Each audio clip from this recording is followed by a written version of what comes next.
Hey guys, how are you doing today? I hope that you are fantastic, that you are falling in love with new fictional characters and wanting to go and visit different worlds. Today I am bringing you a mystery haul. It is not a cozy mystery haul. This haul is actually full of all of the classic mystery authors and characters that have made other people fall in love with the genre of mystery. It is mostly an Agatha Christie haul, if I am to be honest. It's going to be a quick haul. I'm not going to dive into what all of the books are about too much, but I hope that you enjoy it, and without further ado, let's get started. So this month was my birthday month, and one of the birthday presents that I got was Aaron bought me 2 book sets of Agatha Christie novels. And if you've been following me on my Instagram, I've been posting a lot of pictures of those books. And so those are the books that I'm going to be talking about today. The first book I have is Agatha Christie's Hickory Dickory Dock. It says, "I dissect rucksacks, my friend. It is very interesting. Hercule doesn't need all his detective skills to realize that something is troubling his secretary, Miss Lemon. She has made 3 mistakes in a simple letter. It seems an outbreak of kleptomania at the student hostel in which her sister works is distracting his unusually sufficient assistant. Deciding that desperate times call for desperate measures, the great detective agrees to investigate. But unknown to Hercule, desperation is a motive he shares with a killer." Bum, bum, bum. So that's Hickory Dickory Dock. The next book is Sad Cypress. Beautiful young Eleanor Carlyle stood serenely in the dock, accused of the murder of Mary Gerard, her rival in love. The evidence was damning. Only Eleanor had the motive, the opportunity, and the means to administer the fatal poison. Yet, inside the hostile courtroom, only one man still presumed Eleanor was innocent until proven guilty. Hercule Poirot was all that stood between Eleanor and the gallows. Wow. Death in the Clouds. From seat number 9, Hercule was ideally placed to observe his fellow air passengers. Over to his right sat a pretty young woman, clearly infatuated with the man opposite ahead. In seat number 13 sat a countess with a poorly concealed cocaine habit. Across the gangway in seat number 8, a detective writer was being troubled by an aggressive wasp. What Poirot did not yet realize was that behind him in seat number 2 sat a slumped, lifeless body of a woman. Bum, bum. Aren't these covers just gorgeous? I love the bright colors, just everything. So here's Agatha Christie's The Clocks. It says, "The cuckoo clock struck 3 all right, but all the others were about an hour fast. How very odd. When the Cavendish Bureau was telephoned and asked to send one of their secretaries to a house in Wilbraham Crescent, the caller made no mention of the dead body she would find there. And who made the call to the agency?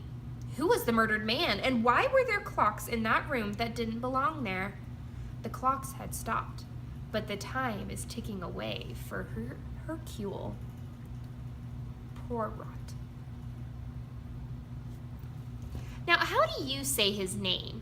I know it's Hercule, almost like Hercules, but it's Hercule and then Poirot. Poirot. Poirot. I know I'm saying it wrong. If you know how to say it, put a comment down below because I hate saying things wrong. The next book I have is The Mystery of the Blue Train. It says, "I want to change, to be in the midst of things, exciting things. Even if I'm only the looker-on, you know, things don't happen in St. Mary Mead." When the luxurious blue train arrives at Nice, a guard attempts to wake Ruth Ketterton from her slumbers. But she will never wake again, for a heavy blow has killed her, disfiguring her features beyond recognition. What is more, her precious rubies are missing. The prime suspect is Ruth's estranged husband, Derek. Yet Poirot is not convinced, so he stages an eerie reenactment of the journey, complete with the murderer on board. Murder on the Links. Though true work, it is done from within. The little gray cells, remember always the little gray cells, mon ami. An urgent cry for help brings Poirot to France, but he arrives too late to save his client, whose brutally stabbed body now lies face down in a shallow grave on a golf course. But why is the dead man wearing his son's overcoat? And who was the impassioned lover letter in the pocket for? Before Poirot can answer these questions, the case is turned upside down by the discovery of a second, identically murdered corpse. 2 corpses, 1 book. Is he gonna find the murderer? We shall see. The murder of Roger Ackroyd. Keys in the lock, all right, sir. On the inside, Mr. Ackroyd must have locked himself in. So far, I think maybe a suicide. Maybe. Poor Roger Ackroyd. He knew that the woman he loved had been harboring a guilty secret. She poisoned her first husband, and yesterday she killed herself. But guilty secrets rarely stay secret. Who had been blackmailing her before her death? Had it really driven her to suicide? And would it be all revealed in the letter that arrived in the Evening Post? Sadly, Roger Ackroyd wasn't going to live long enough to find out. Apparently, this is a British show on the BBC. I now have to read this book so I can watch the show, but it's And Then There Were None. It says, 10 strangers are invited to Soldier Island, an isolated rock off of the Devon coast. Cut off from the mainland, with their generous hosts mysteriously absent, they are each accused of a terrible crime. Then one of the party dies suddenly, and they realize there may be a murderer in their midst, a murderer who might strike again and again and again. And all the time, copies of a macabre nursery rhyme hanging in each room, a nursery rhyme with an omen of death for all 10 of them.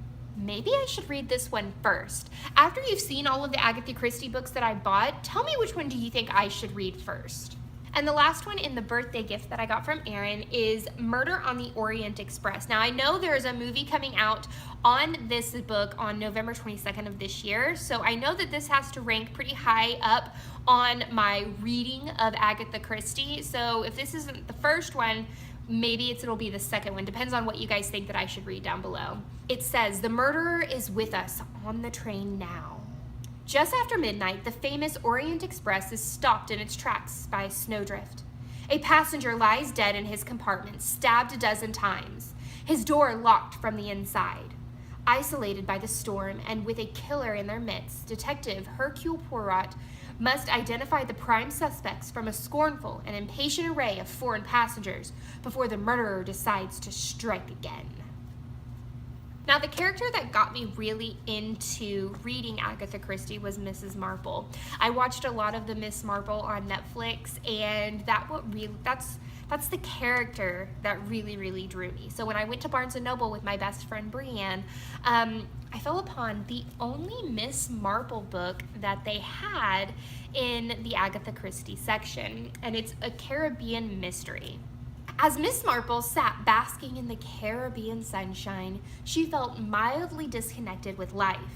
True, the warmth eased her rheumatism, but here in paradise, nothing ever happened. Eventually, her interest was aroused by an old soldier's yarn about a murderer he had known. Infuriatingly, just as he was about to show her a snapshot of the acquaintance, the Major was suddenly interrupted. A diversion that was to prove fatal. And the last book in my classic mystery haul is the Further Adventures of Sherlock Holmes, The Counterfeit Detective by Stuart Douglas. Now it says the world's greatest detective returns.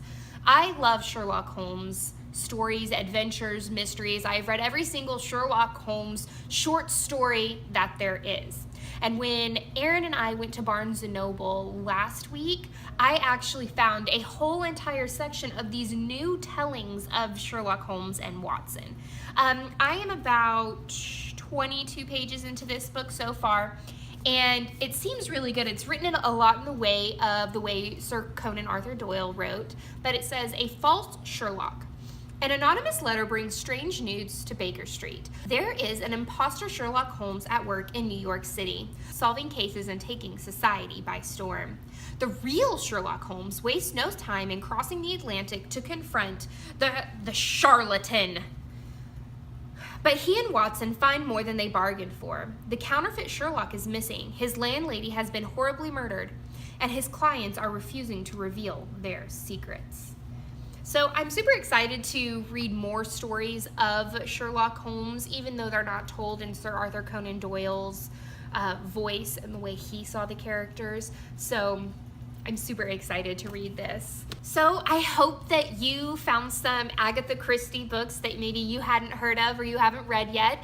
If you have a suggestion on which one I should start with first, please leave a comment down in the comments. Like this video if you don't mind. Subscribe if you haven't already. And that's the end of this chapter of Courtagonist. I hope to see you again. Happy reading. Bye.